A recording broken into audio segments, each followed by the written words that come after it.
Best value is actually the flute at 1,600 gold per cargo slot. So I think we go ahead and we pick the flute up. That will put us below 6,000, but that's okay. We need to get some of these people rolling anyway. I'd like to really get this lion infantry, but I think we need to prioritize the poultry butcher, leather worker, and the blacksmith. Send that ship off to Mother Earl Pearl to drop off the blacksmith, and then we'll go take care of the western people later on. That does not fix our immigration problem, though. I do need another ship. And at long last, we have another expert fisherman for Threadbare, the first one actually. So now we produce a bundle of food here as well, and we can get quite tall quite rapidly. We have playing the hero.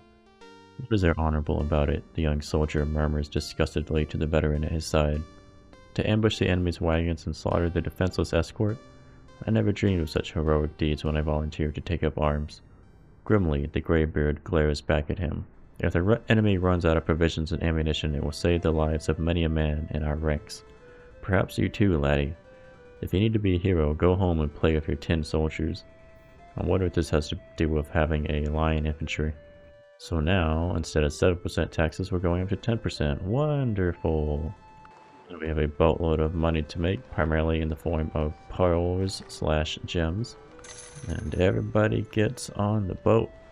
We have 11,459 gold. Do we really need another ship? I think we can do without it. You can tell it's going to be a fairly decently sized purchase at the end of this turn. I got a master roaster that arrived on a brig from Europe. They're going to get off the boat, as well as the expert prospector. The expert prospector, we got to remember what I'm doing with him. I think I'm sending him towards the west to settle with the coal colony, which is going to be having access to the gems eventually. Right. Just need this expert fisherman to get a ride to the east and to free up harbor space over in my Pearl Harbor for my West India man. There's a lot of logistical movements like that in this game, so I'm going to continue playing this game as long as I reasonably can, up until the point that the amount of time spent per turns just becomes so long. At that point I will probably have to turn the number of episodes down at least, or bring it to its eventual close. I was considering doing another playthrough on normal speed, which would move a lot faster in terms of basically just getting shit done. And it would also be on a huge map, but it would be using the new movement system. So you could have much slower exploration. I wanted to see how that would run. I think I would do that at some point after this run. But I'm not stopping this one. But it is starting to get a little bit tiring, so I need breaks from it from time to time.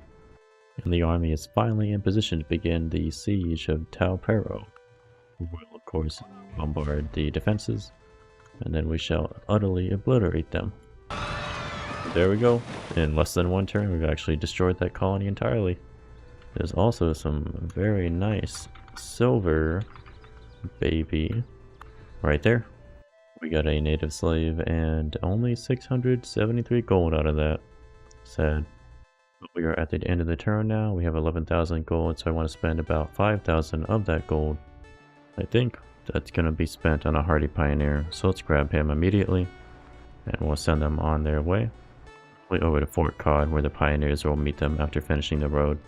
It leaves us with 6,979 gold, but here it is now almost 1 AM, so I'm going to take a break for a little while.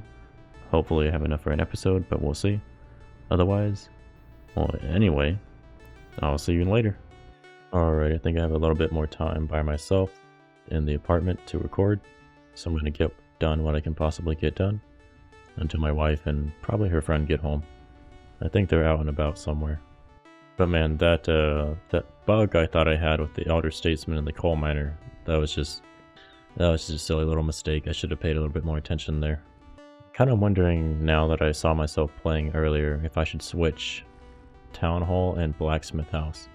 I could just rush the Town Hall once I have the materials here that I want to make it cheaper, because right now it'd be very expensive to rush because we'd have to buy all these goods as well.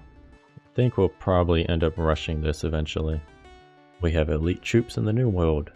Men, listen to me. We've been sent to this godforsaken place to do great things and conquer even more this beautiful country for our king. The savages here are no match for us. We will sweep them away and take their gold. Sir, just the other day in the forest, these savages surrounded and destroyed an entire troop. We should be careful, sir. This is probably related to the lion infantry, most likely. Right, the second to last Carib village is crushed. We're going to immediately reform the army since we suffered absolutely no damage whatsoever. And we got a promotion on our really powerful Veteran 3 infantry soldier. This one also has Ranger and Swamp Fox 1 already, so I probably want to go with Swamp Fox 2 next. I could go for a straight up 10% more strength overall, which to me seems like it's probably a better choice, although we might be going against the Spanish here pretty soon. Let's just take Swamp Fox 2. Conquistador also got a promotion. Currently he has Veteran 2 and Storm Attack 2 for attacking cities. I think with him we go ahead and we give him Veteran 3 to make him more powerful.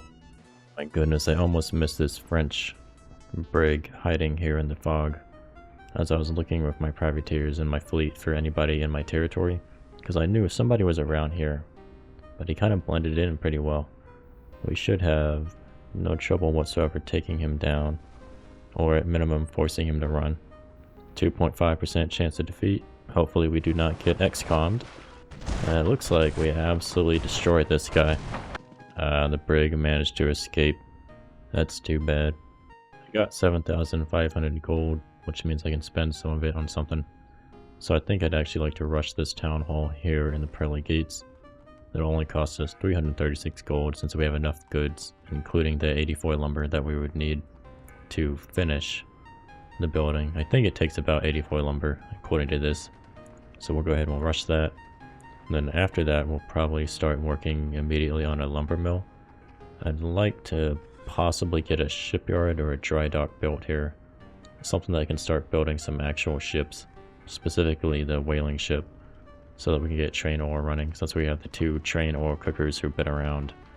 Well, the first one's been around since forever, and the second one has been around for not too long, but still, he needs a job. I think that might be the long-term plan for the pearly gates. I'd like to also rush the town hall here in Mother o' Pearl, but I gotta move some tools that I don't have, because it's way too damn expensive at the moment. We did get our lumber mill built in Pearl Harbor, so now we have another spot for a carpenter, and we're making even more hammers. I'll have to remember to get somebody slotted in here, possibly a free colonist that can learn from the other 2. But now that we have the Founding Father increasing our education, we're going to be incentivized even more to start building schoolhouses and then colleges. We got an indentured servant immigrating to the colonies waiting on the docks. He'll almost certainly become a soldier. That's about all I do with them, other than chop lumber from time to time. We got the town hall down in Pearly Gates, so immediately I'm going to start work upon the lumber mill. It's going to take 40 turns, goodness. I'm going to go through and select in my colonies exactly what I want built on the primary square by double clicking the colony square. I understand now what Ray was talking about when he said the first option is governor knows best how to use his land, so the AI will pick which good to produce based on how much money you can make selling it in Europe, so it can switch back and forth. If you want one or the other, you do have to actually specify which one that you're going to want. Port Stoned happens to be producing some cocoa leaves on the colony square that actually have a domestic demand in Pearl Harbor with a domestic price of 16 here. That means that Port Stoned by itself, just on the colony square, is producing, well, they want 2 each, gotcha, so they want to actually do 32 gold per turn. And I'm betting that there is some domestic demand for those cocoa leaves in Hammerstruck as well. Indeed there is. Very nice. It's kind of funny that Port Stoned makes some leaves that are the precursors to cocaine. And it just happens to be named Port Stoned. And we also grow hemp there too. I'm taking a look at my colonies here. at the end of the turn and thinking about what to do in the future, and I'm noticing that I'm actually having some shortages on tools, so I definitely do need to get a second blacksmith shop set up. I also need to get a upgrade to the shop and hammer's truck once we get the town hall and then the lumber mill done. That does still leave the question of what to do with the 1,900 gold that I have remaining. I think I'd actually like to get maybe an indentured servant and then have that servant become a pioneer. Ideally 2 of them. Like, tools aren't horrifically expensive, although I guess they are pretty damn expensive. In order to make this guy a pioneer, not only do we have to buy the tools, we have to buy the provisions. So the tool cost is 1,350. The provisions cost is 1,950, but we do have a bakery back in the colonies here in Hammerstruck making the provisions. We have enough provisions on hand almost for another pioneer. We just don't have the tools. So I could actually just buy some tools with the indentured servant on the next turn. And I think that's probably a reasonable thing to do. We also need to get a corn chamber built in one of our settlements. The corn chamber provides +1 food and a happiness, but it stores 10% of food after growth. You want to centralize your excess food that you're going to use for growth in cities that have corn chambers and that kind of thing to store more food so you can actually grow faster. Since it's a discount, basically. So yeah, we'll just sit on our gold for now. I'll do that and the king will probably ask me for money. There's a Spanish wagon train way far to the west of where they actually live. Well, I guess Ciudad de Mexico isn't that far away. But anything across the bay right here is quite the distance for that wagon train. Don't know exactly what he's doing. There's another one, what the hell? Oh, I see, they're going around the mountains here because they can't go across the mountains in order to get to Ciudad de Mexico. They're going all the way around. It's good to know. It's very good to know.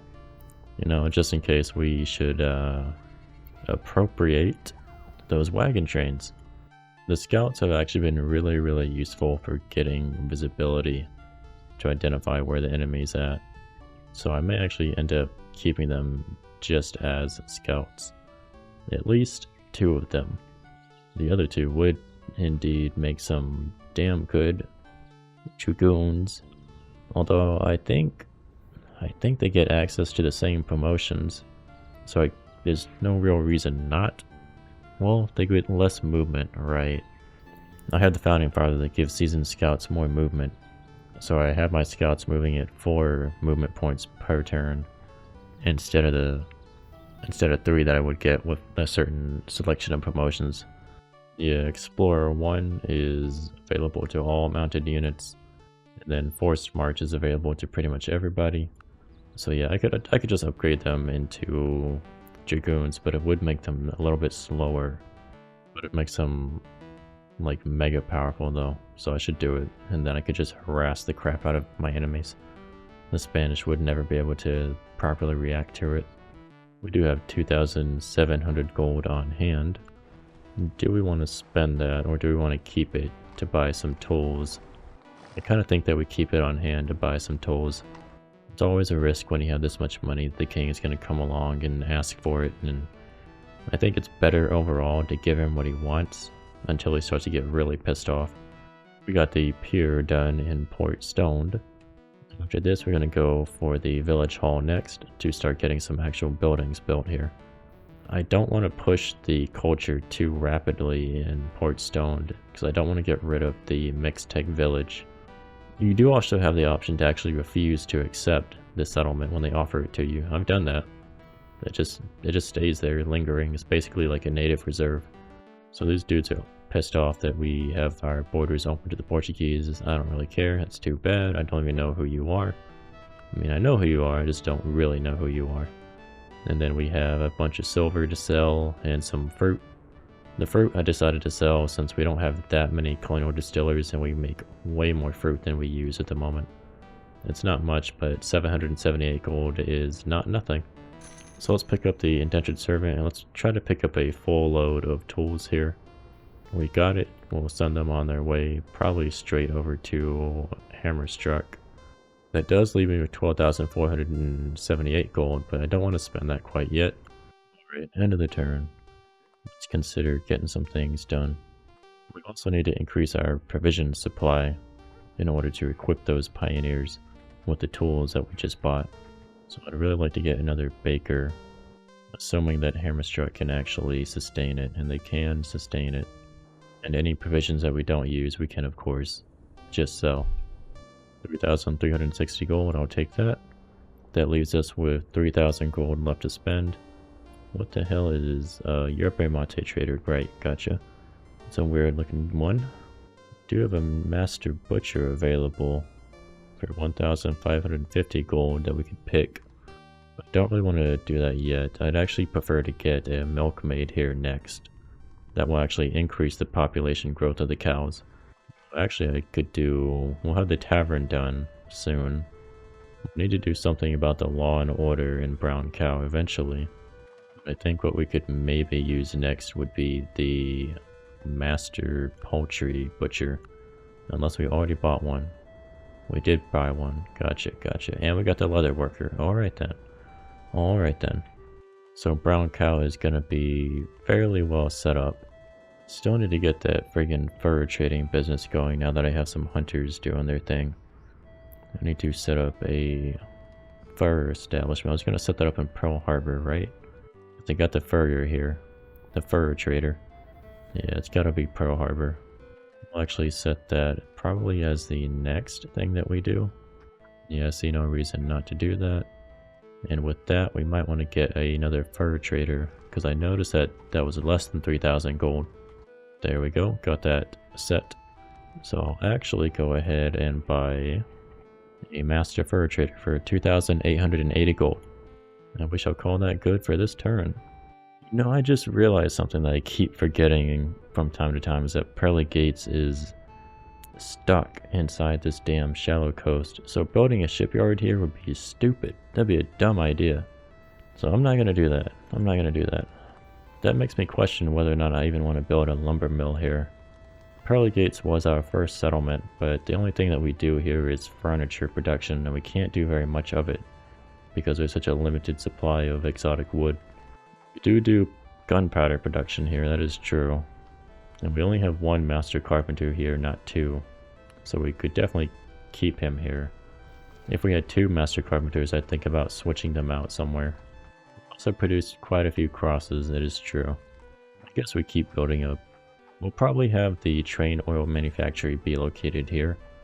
I think whaling ships can enter shallow coast.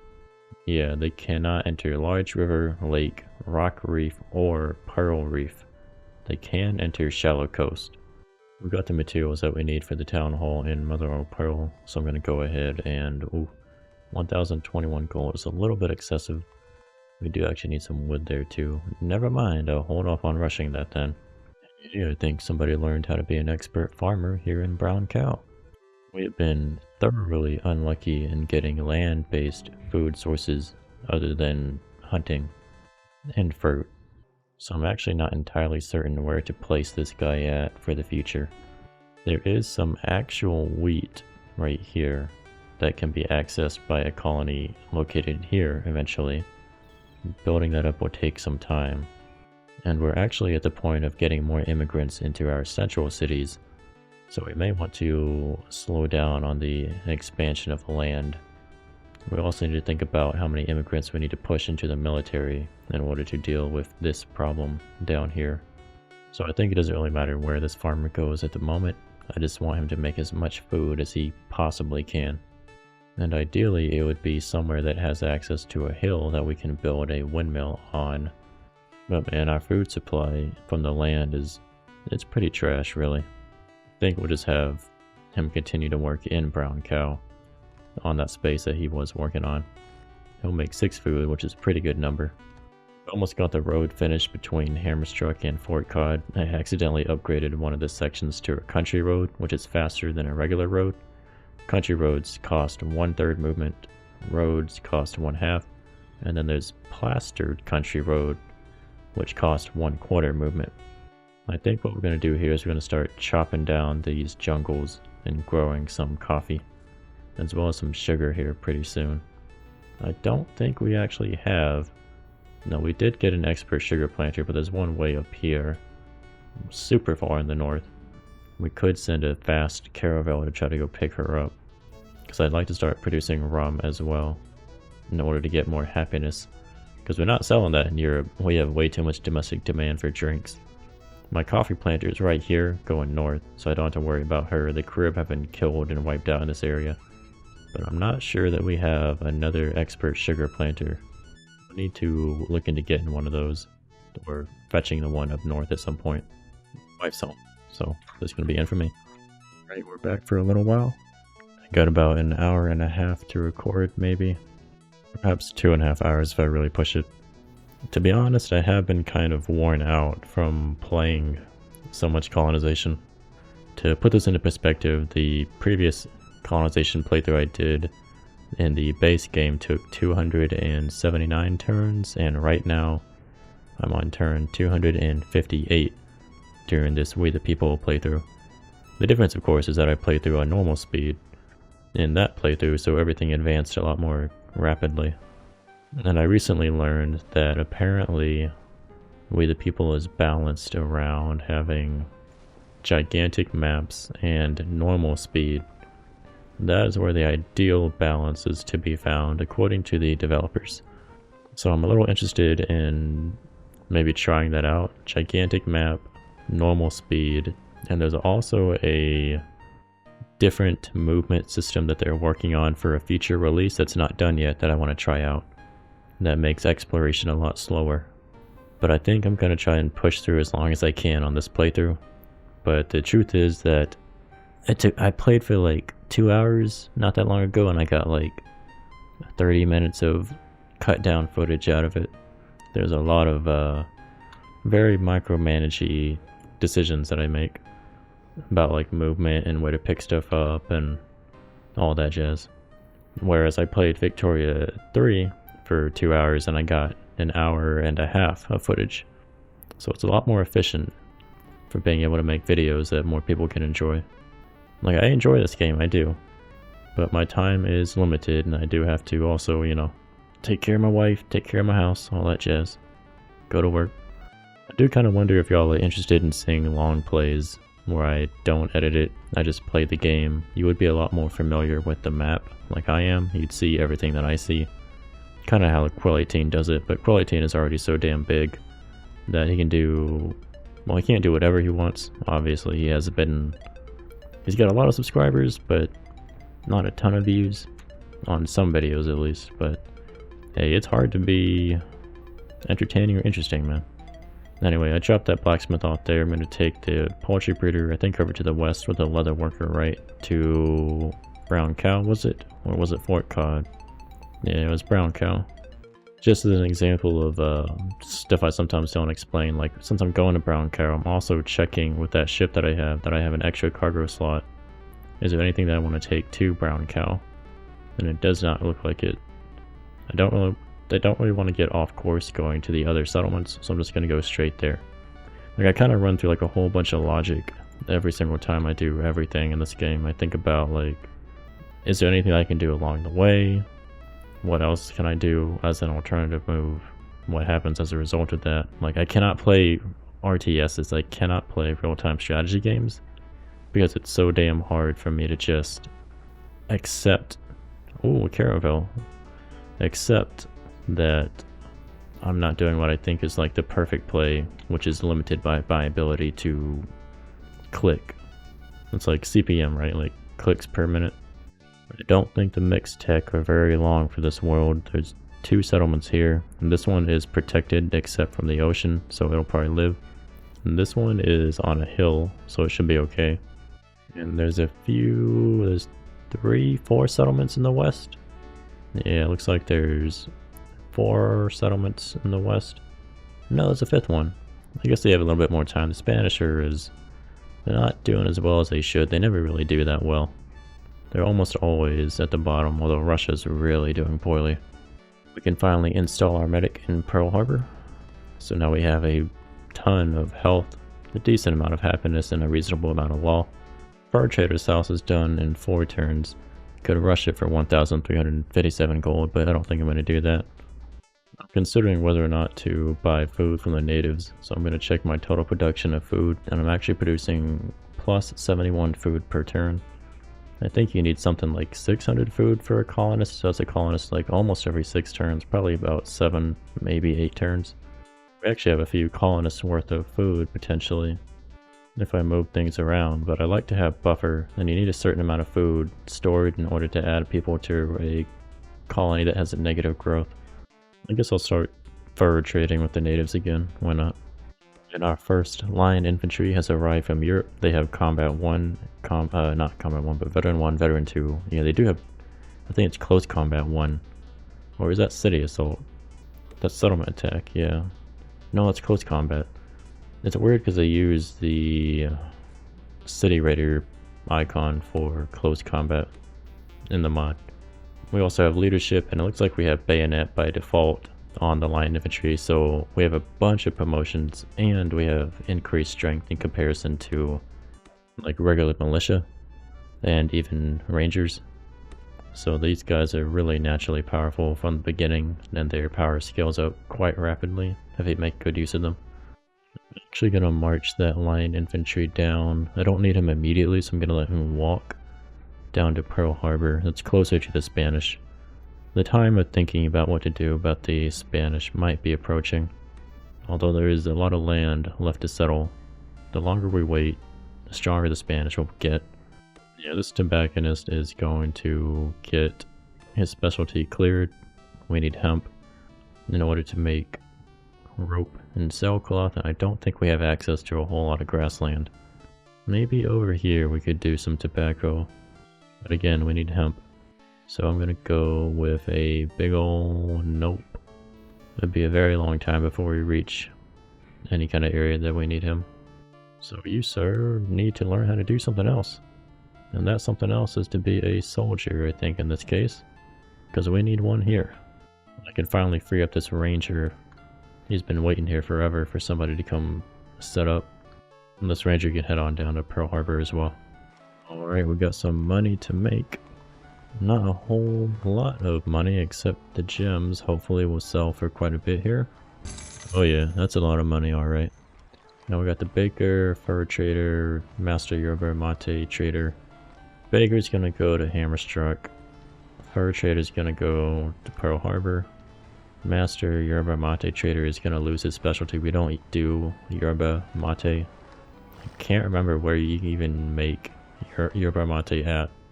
Yeah, it's made from yerba leaves, which are grown on hills and marshes. Hills and marsh. That is kind of rare. So he's going to lose his specialty. He's going to go to Hammerstruck and then probably Fort Cod to arm up. We're of course going to buy somebody at the end of the turn most likely, but not quite yet. Alright, we have a road connecting Mother of Pearl to Hammerstruck to Fort Cod. We just need to link up Pearl Harbor now at some point. Getting around to Brown Cow will take some time too. We can set up a ferry in this square right here that will allow units to cross slowly, but we will be able to get our regular people that can't cross a large river to cross it by setting up a ferry. Before then though, we're definitely going to work on getting the coffee plantations made. We are in position to begin the siege of Guanapo. We will hopefully wrap up the Carib problem in about 2 turns. Then all this land shall be free for the taking. And we also have about 12,000 gold to spend, so how shall we spend it? Fort Stoned could actually use a lumberjack to make some domestic lumber. Our total production of lumber is actually net 0, so we are in need of a lumberjack. It being net 0 is actually a bad thing. We definitely want to be stockpiling lumber. So we'll pick up a lumberjack there. One of those will go to Port Stoned. And then we need to consider getting another lumberjack. Yeah, Pearl Harbor could use one. But there are no lumber locations that particularly stand out to me here. Lumber is actually something we might be a little bit tight on. We do have some good lumber resources in Hammerstruck. There should be a spot for somebody else here. There really isn't a good spot other than taking a 4 lumber location. In Port Stoned, we actually have 2 5 lumber locations. One of them does need to become like either a farm or more likely a coffee plantation.